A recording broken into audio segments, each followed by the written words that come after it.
Site Director Tilda Moose was staring down the barrel of the gun that would cause the apocalypse, and SCP-6000 was pulling back the hammer. Typically, someone as important as the Site Director of Site-19, the Foundation's largest containment site, would never be put on a mission as risky as accompanying MTF Sigma-3, aka the Bibliographers, right into the heart of an active anomaly. But these were extraordinary circumstances, to say the least. Dr. Moose and the operatives of MTF Sigma-3 Fireteam Chicago entered Brazilian airspace in late December of the year 2030. Below them, an ocean of trees. The Amazon rainforest, known to some as the lung of the world, and the lung had a cancer known as SCP-6000. Director Moose could see it on the horizon, beautiful and terrifying, like a huge shimmering scar on the jungle's canopy. It had been identified a few days earlier via live satellite imaging, opening up like a wound in the world's largest rainforest, and it was growing, swallowing up and affecting entire areas of land by the kilometer. Not wanting to waste any more time, the Foundation immediately sent in a recon team to gather the first intel on this rapidly developing anomaly. Once inside the affected area, known to the Foundation as the Exclusion Zone, they discovered unprecedented phenomena. The flora and fauna of the rainforest had been altered drastically in the affected areas. Trees appeared to be somehow naturally carved into living bookshelves, their leaves tattooed with words. Huge alien birds soared above the forest with their paper-like wings, also covered in text. Spotted jaguars with 6 or even 8 limbs, like a freakish crossbreeding of animal and insect, lopped through the papery thickets in hunt of word-covered prey. Every living creature in the forest had been transformed by SCP-6000, and it was about to get a whole lot worse. If SCP-6000's exclusion zone continued to expand, not only would the anomalous effects prolong, but they'd increase in their intensity, mutating everything SCP-6000 touched, reaching further and further across the landscape. The Foundation needed to gather all the intel they possibly could on this emerging anomaly before it was too late. But time was beginning to run out. Just as they began to gain traction, the Foundation suddenly lost contact with the initial reconnaissance team.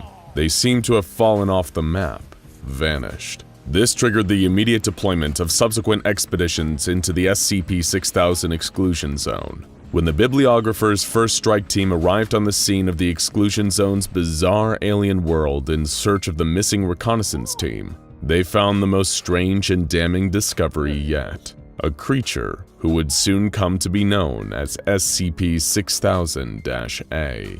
Much like the exclusion zone itself, she was both terrifying and beautiful. Half maiden, half monster. A sleeping woman with skin covered in scales, her legs replaced by the huge coiling tail of a python. She was reminiscent of the mythical Nagas or Gorgons, and thankfully for all the MTF members in attendance, she was already in a sort of unconscious state when they happened upon her. Perhaps even more bizarre than the creature herself was the question of what on earth had been going on around her. She was found at the base of a mutated tree, already halfway transformed into a bookcase. There were several large stones placed in a circle around her, each one covered in thaumaturgic symbols written in what was presumably human blood, as though some strange ritual had recently been performed. But the most notable detail of all was the fact that she was surrounded by 12 corpses. Though they remain unidentified to this day, there is one thing about the corpses that was clear.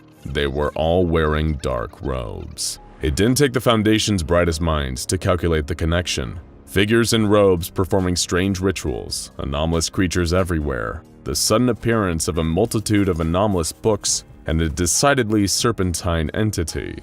This had to be somehow related to the Serpent's Hand, an infamous group of interest that takes a hard stance on defying the Foundation's secrecy and revealing the truth about anomalies to the world. While still comatose, SCP-6000-A was secured and taken back to be contained in Facility 57, while Sigma-3 Fireteam Chicago suited up and prepared for their first trip into the exclusion zone. Among them, of course, was Site-19 Director Tilda Moose. So let's answer the big question on everyone's mind right now.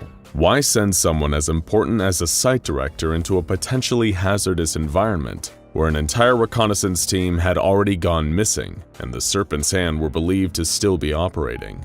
Because nobody at the Foundation understands the Serpent's hand quite like Director Moose. After all, in another life before joining the SCP Foundation, she worked with them. To the Foundation, cooperative ex-GOI members are worth their weight in gold. And in a situation like this, nobody could possibly be more valuable than Director Moose. She knew the way, and we mean that literally. All signs pointed to SCP-6000 being the largest and most unstable Class W gateway that the Foundation has ever discovered. But you might be more familiar with the concept of Class W gateways when they're referred to simply as the Ways, the entrances into and out of the Wanderer's Library. The legendary extra-dimensional location that exists as a nexus between various realities that has become a kind of unofficial headquarters for the Serpent's Hand. Director Moose had used the Ways before to enter and gain access to the Wanderer's Library back when she was one of the Hands, but even she admitted that she'd never seen anything quite like SCP-6000. When they touched down and Director Moose first saw the environment around them, the shelves, the books, the pages, the text, she felt a powerful sense of déjà vu. It was just like the library, but something was wrong. The way here was not a standard dimensional doorway. It was more like a kind of open wound, and the Wanderer's Library was spilling out of it and into our world. Given the raw cosmic power of the library, it was bound to twist our world into its own image, not the other way around. There was only one thing to do from here. With Director Moose leading at the head, they would use this vast new way to travel into the heart of the Wanderer's Library itself and search for answers. After all, the library is said to contain all knowledge across the multiverse, so presumably it would grant them the solution they needed to the SCP-6000 dilemma they were faced with. But getting answers from the library, especially if you work for the SCP Foundation, is easier said than done. As Fireteam Chicago made their way further into SCP-6000, they reached an area that Director Moose could at least recognize as the true Wanderer's Library. The dirt gave way to wood paneling beneath their feet. The air shimmered like an oil slick. Mutated trees gave way to giant empty bookcases, like they were witnessing the birth of a new expansion. As soon as they arrived and began venturing through the labyrinthian corridors of the Wanderer's Library, the library's inhabitants took notice. Surprised that the library has some permanent residents? Don't be. After all, you can hardly have a library without librarians. As only people with experience like Director Moose know, the Wanderer's Library has an enormous contingent of creatures known as librarians and archivists permanently wandering their halls, arranging the books and protecting the location from threats. Threats like Fireteam Chicago. The team had their weapons at the ready when they first saw the creatures appearing all around them. Director Moose noticed a giant red millipede skittering around the hall past them, an archivist. It didn't appear actively threatening, but its presence already was a bad sign. Then a feminine hissing voice rang out through the air. It said, "I see your intentions. Be gone." Something about it communicated a dark and infinite power. And with that, more nightmarish librarians entered the scene. Huge spider-like beings with countless limbs. Class 3 librarians began crawling down the bookcases towards them. But there was something different about these creatures. Something even worse. They were wearing the uniform of the reconnaissance team. In fact, once upon a time, they were the reconnaissance team. But their stories had taken a drastic turn since they got involved with SCP-6000. Something the rest of the world would soon be able to relate to. Just seeing this terrified Moose. It wasn't unheard of for the library to transform people into librarians, but that was typically a punishment reserved for people who commit only the gravest offenses against the anomaly. What had caused the Wanderer's Library to become so actively aggressive? They didn't have time to think about it because things were getting worse. As the Class 3 librarians reached the bottom of the bookcase, they began to give chase, leading to Fireteam Chicago desperately fleeing the scene. But they weren't fast enough. The creatures began to attack, tackling and slaughtering members of the team. The survivors fired back, but this led to even more aggression from the librarians. Soon, a group of Class 2 librarians, giant hooded beings wielding lanterns, began to join the chase. What started as a highly organized mission soon became a massacre. The Foundation operatives were hopelessly outnumbered by the library's legion of obedient monsters. They could not fight and win. It was unlike anything they'd ever seen before. Director Moose was lucky to escape with her life, and in response to the newly assessed severity of the SCP-6000 threat, a wider barrage of containment methods, known as Project FUSILLADE, was initiated. This meant making Facility 57 the official containment site of SCP-6000. This also resulted in the deployment of active arrest warrants put on all active Serpent's Hand cells, as well as giving MTF Sigma-3 blanket permissions to aggressively use any means of force against the Wanderer's Library's growing aggression. But trouble was already brewing back at Facility 57. SCP-6000-A had awakened, an attempt to attack the Foundation personnel around it. When it, or rather, she, was safely recontained, Director Moose volunteered to interview her firsthand. She hoped that the creature might at least have some information about what was going on with SCP-6000. When the interrogation began, 6000-A referred to Director Moose as a jailer, the Serpent's Hand expression for members of the SCP Foundation. From this, Moose could easily recognize that 6000-A had once been a member of the Hand, a human too, but she'd been changed into her current form by a far more powerful being, the Serpent, the great entity that rules the Wanderer's Library and the very namesake of the Serpent's Hand. A being as old as the universe, the queen of all knowledge, and a kind of god in her own right. In a sense, Director Moose had a standing grudge with the Serpent. Back when she was a member of the Hand, Moose was thirsty for knowledge. She craved stories, but always frustrated by the fact that they had to end. She stole sacred texts from the archive of the Wanderer's Library and ensured that she would never truly be welcome again. As the interview ended, 6000-A promised to continue looking through the stories of the library, hoping that the answer to their struggles would perhaps be hidden within. Meanwhile, as SCP-6000 continued its aggressive expansion through the Amazon, mutating and consuming more land, the efforts of Project FUSILLADE subsequently escalated as well. In one of the largest coordinated efforts in Foundation history, Operation Black Star, mobile task forces on every continent conducted a simultaneous raid on every single known Serpent's Hand hotspot worldwide, and they found nothing. Every single base was empty. All over the world, not a single member of the Serpent's Hand could be found. It was roundly concluded that they'd all returned through the world's various ways into the Wanderer's Library, like a mothership that was calling them all home. The Serpent's Hand, the only people who might have known what was coming, were escaping the planet. As far as bad signs go, this was probably the worst one possible. The proverbial rats fleeing the ship. And if the library wanted its servants to leave the Earth, it stood to reason that the Serpent had something horrible planned for everyone and everything left on it. Not long after this, Director Moose decided to deliver a grim statement to the O5 Council about SCP-6000, informing them of the gravity of this new situation. I don't know what precipitated this, but if the libraries turned against humanity, the situation is going to be dire. It's a completely alien entity to us. We can't even begin to understand why it is or does the thing it does. Hell, we don't even know if there's a rhyme or reason to anything. Most Foundation personnel only know of the library in the abstract, but I and a handful of others have actually stepped foot in the shelves, and we can tell you that it is humanity's greatest blessing and its greatest threat all at the same time. Imagine how much history has been influenced by people getting into the library and bringing back knowledge they would otherwise never have had. Now imagine if the source of all knowledge in the universe turns on us. I don't see this story having a happy ending. In spite of her grim prognosis, Director Moose couldn't give up. In fact, she was relieved of her duties as Site-19 director in order to pursue the SCP-6000 case and subvert the library apocalypse full-time, seeing as it seemed she was the only high-ranking member of Foundation personnel who truly understood what was going on.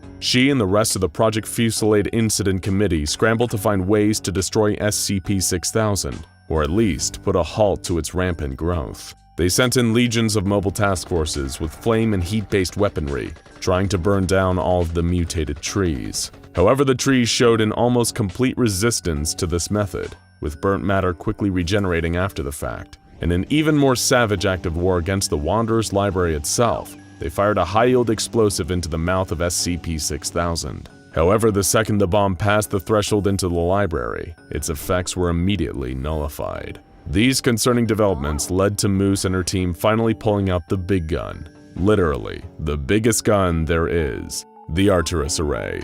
A giant satellite-mounted laser cannon, only called in for the most dire situations due to its huge potential for collateral damage. However, when they fired the array's beam down onto SCP-6000 at full power, it remained utterly unaffected. These were just 3 of the 34 different failed attempts by Project FUSILLADE to put an end to the library's rampage before it could keep expanding, and eventually destroy the Earth. In a fit of desperation, Moose returned once again to SCP-6000-A, hoping she would have more answers. They needed a miracle to stop this thing from becoming an XK class scenario. At first, the imprisoned snake woman was cryptic. Instead of giving Moose useful information, she told her the true origin of the Serpent's hand. They were once a cult devoted to the Serpent herself, warriors on behalf of knowledge incarnate. The modern Serpent's hand, which claims to be comparatively secular, is little more than a shadow of what it used to be, but they still perform the same basic task,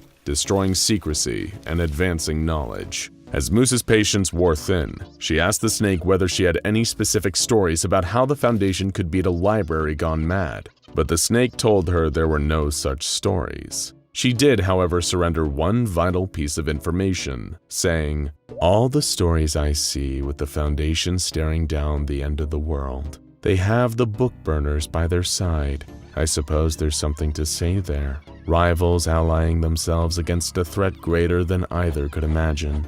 Smoking ash, a fusillade of fire against a wall of trees." There it was, FUSILLADE, the namesake of Moose's project against SCP-6000, which the snake would have no way of knowing about. This was it. This was the one narrative thread that could lead them to their salvation. But there was one other deal that caught Moose's well-trained eye as well. The book burners. Better known to the SCP Foundation and to you as the Global Occult Coalition, one of the Foundation's most bitter rivals in the field of combating the strange. But this time, would it be worth putting aside their differences to face the greatest threat in their shared history? Could the Foundation and the GOC together be the FUSILLADE that holds back the library's terrifying advance once and for all?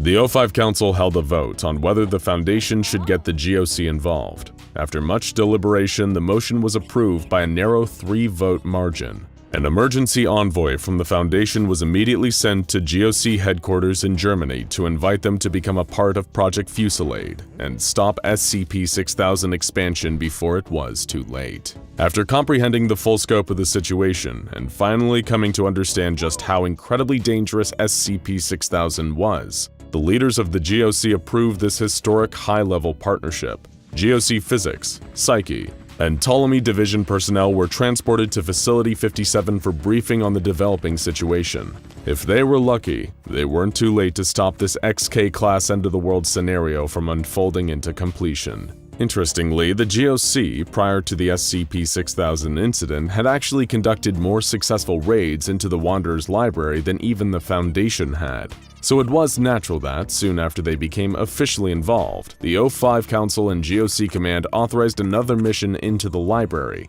with GOC Strike Team 9842 Probable Cause codenamed Harbor, in order to discover more about the situation from within.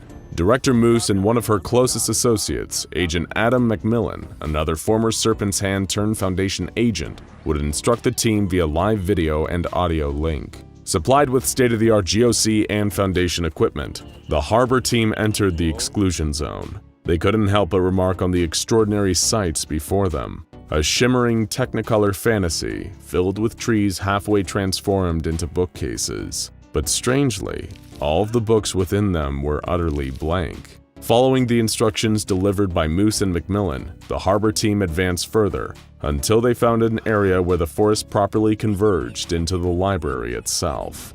Much like Fire Team Chicago had been, the Harbor Strike Team was baffled to find that this new, expanding wing of the library didn't seem to have any books inside its endless bookcases. The team remained discreet as roving librarians patrolled the halls and skittered about high above them. Security in the Wanderer's library had grown exponentially. Eventually, Harbor found the first book of the new wing, a slim volume entitled simply, In Progress, much like SCP-6000's takeover of the world outside. But before they could relay the knowledge within the book back to Moose and Macmillan, the voice of the Serpent herself once again sounded. She asked the two members of the Harbor strike team why they were there, and when they claimed to simply be following orders from their commanders, the all-powerful knowledge deity accused them of lying. The strike team members trembled in fear. Moments later, the two operatives were claimed by the library, much like the SCP Foundation recon team before them. The signal link between Harbor and Command was severed. They were gone. The Foundation and the GOC's first joint venture against SCP-6000 had been useless, but that wasn't the worst part. The library's unprecedented counterattack was about to ruin everything that the two groups had been trying to achieve over their entire existence. SCP-6000 began putting out radio signals, but it wasn't just 6000 itself. Every single abandoned Serpent's Hand cell all over the globe suddenly began transmitting and boosting the signal as well. It was too big and too coordinated for even the combined efforts of the Foundation and the Coalition to get a handle on. The signal was the voice of the Serpent herself, hissing, "The garden is the Serpent's place." And a lot of people heard it.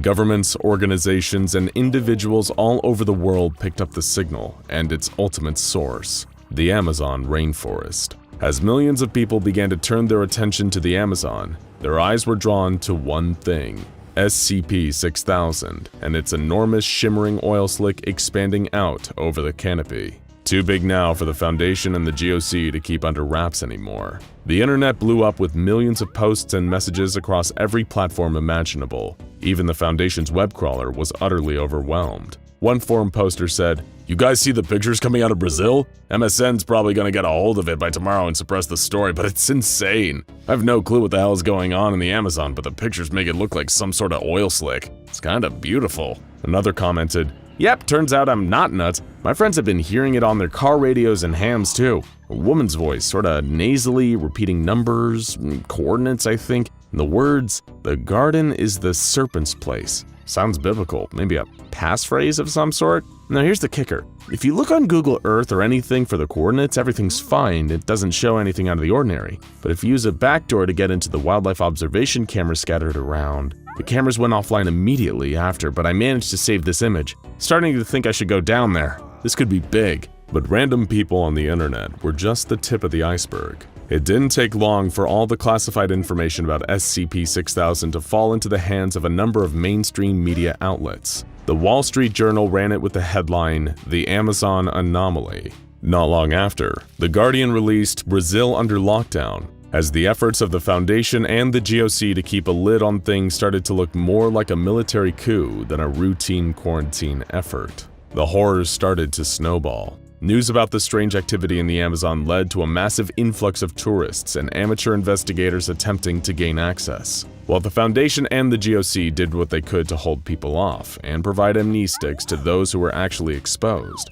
it wasn't enough. The cat was out of the bag, and now any attempts to cover up what had already been released felt like just another element of the conspiracy. Knowledge was spreading fast, and in trying to cover it up, both the Foundation and the GOC risked exposing even their own existences to the public in the process. The Serpent's plan had been working perfectly, it seemed. But this was more than a mere compromise of informational security. The increased global knowledge of SCP-6000 seemed to massively increase its expansion, as though it fed on people's knowledge of it. The exclusion zone grew by a terrifying 6 kilometers, and the mutations within its boundaries only seemed to intensify.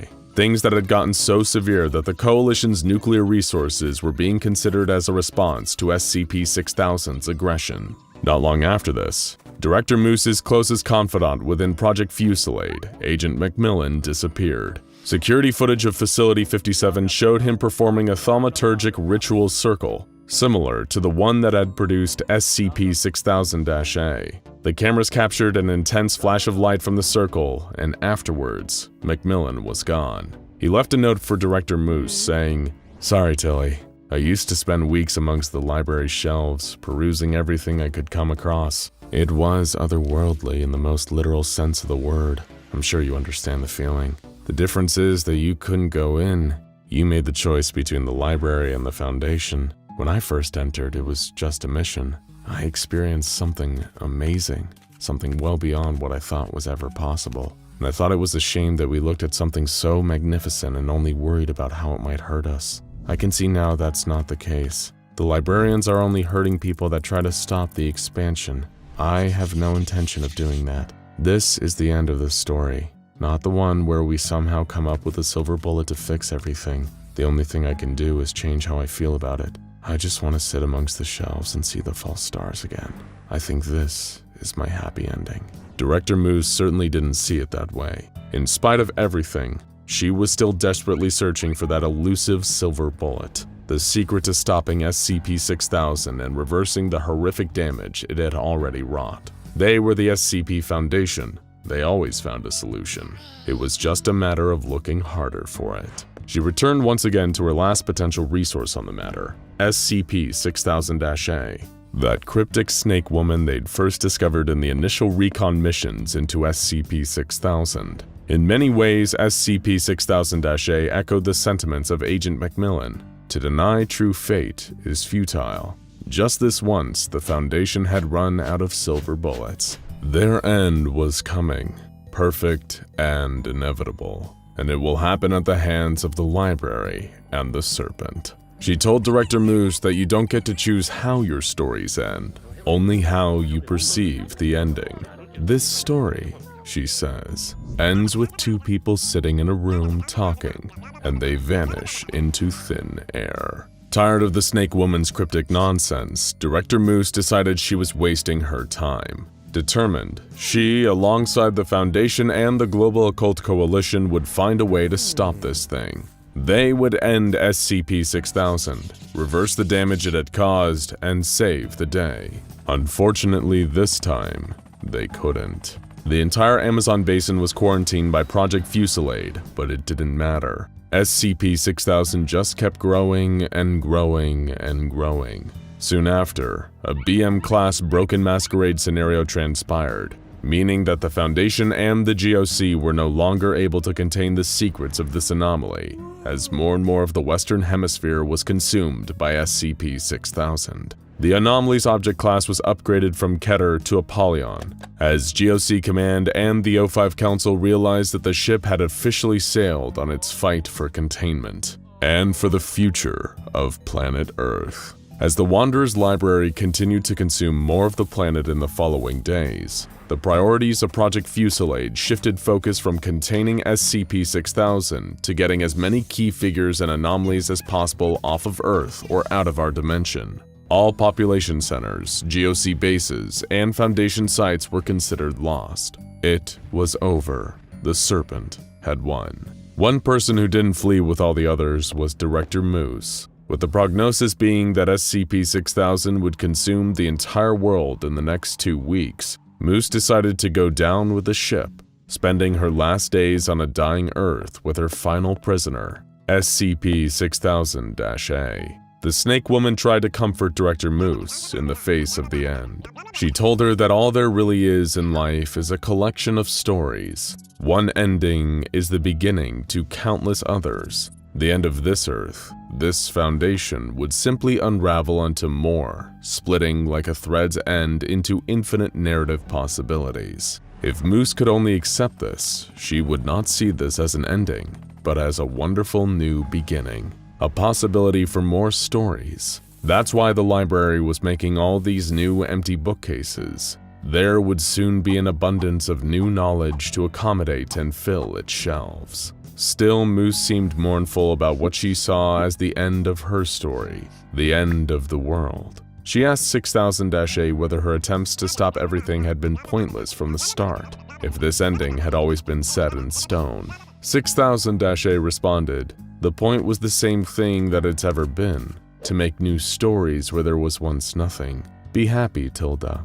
Your story is going to be remembered forever." How do you think Tilda Moose responded? Did she say, "You think people will read about us?" Or rather, did she ask, What if I don't want new stories? We'll give you a moment to think about it. Are you ready? The answer is, it doesn't matter. Because regardless of what Director Moose said, it would have ended exactly the same way. If this tale teaches you anything, it should be that you really can't choose your ending. You can only choose how you react to it. Director Moose looked up and realized she was no longer inside Facility 57. She was in the Wanderer's library, staring up at an infinitude of shelves that contained an expanse of books that were both boundless and immeasurable. She was surrounded by people and entities of all shapes and sizes, wearing robes, browsing the new collection, and she recognized all of her old Foundation friends and colleagues among them. Director Moose's story had come to an end, but what she had failed to grasp was that the end didn't just mean death, it meant the start of something new. New worlds, new dimensions, new canons, new anomalies. A vast infinity of stories, and from inside the Wanderer's library, with everyone she'd ever known, she could enjoy them all. The Wanderer's library and the Serpent's Hand hadn't killed her, they had saved her. This was Director Moose's happy ending, and also the ending of SCP-6000. But what if this wasn't the end? What if instead, Tilda Moose had chosen a third option and responded to 6000-A's comment about her story being remembered forever, not with a question, but a statement. Stories on stories. Perhaps if she had answered this way, then she would have been swept away from the world that was dying around them to somewhere new. And not just one world, but many, where she could have the chance to see a utopian version of Earth where anomalies were a part of everyday life, their powers a part of the fabric of society, where disease and suffering had become a thing of the past. She may then have seen alternate versions of her own story, where she remained a member of the Serpent's Hand until the very end, or even another where she was a member of the O5 Council. These were all stories running parallel to hers and ours, real yet untouchable. All she could do was watch these realities, knowing that she'd be unable to help or interact with the people she saw, just as SCP-6000-A had only been able to observe ours. But in the end, that was okay, because there was always another story to move on to. Someone else's story to become invested in, something else incredible to see. Because just like in the Wanderer's library, the end of one story only means the start of so many others. Now go check out SCP-5000-Y, the full story compilation, and SCP-XK Class End of the World Scenarios Explained for more SCP Foundation tales about the end of the world as we know it. If you can really call it an end, that is.